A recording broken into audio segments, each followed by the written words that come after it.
Bonjour à toutes et à tous. La croissance économique, l'inflation, les taux d'intérêt, les politiques monétaires ont encore effectivement jalonné l'ensemble du mois d'octobre et engendré finalement une assez forte volatilité sur les marchés financiers, notamment sur les marchés obligataires.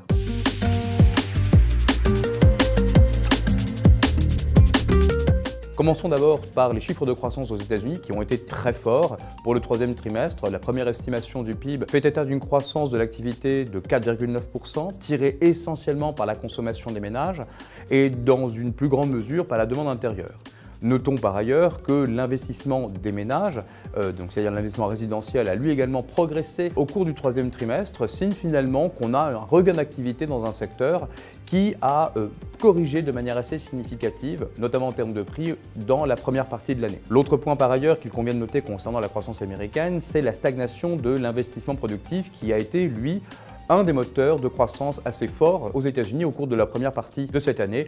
Donc là encore, pas de péril dans la demeure, mais surveillons attentivement cette composante qui a effectivement été l'un des contributeurs très forts. À l'inverse finalement de la croissance américaine, on a la croissance européenne qui, elle, a stagné, qui est relativement faible, avec un secteur manufacturier qui continue d'être pénalisé par les mêmes facteurs, c'est-à-dire un prix d'énergie élevé, un prix du gaz élevé qui affecte de manière très négative le secteur manufacturier allemand qui est entré officiellement en récession d'après l'indicateur IFO. Un secteur des services, là encore, qui lui se maintient en territoire positif, mais qui, là encore, multiplie les signes de faiblesse, notamment sur la partie emploi. Donc dans ce contexte-là, finalement, les banques centrales ont opté pour un statu quo monétaire. Alors ça peut paraître surprenant au regard de ce qui s'est passé aux États-Unis avec une croissance très forte, mais les premiers indicateurs dont on dispose à ce stade nous indiquent finalement un affaiblissement de la croissance pour le quatrième trimestre, dans un contexte où l'inflation, notamment la partie sous-jacente, elle, ne montre que très peu de signes finalement de regain. On a même finalement un affaiblissement de celle-ci.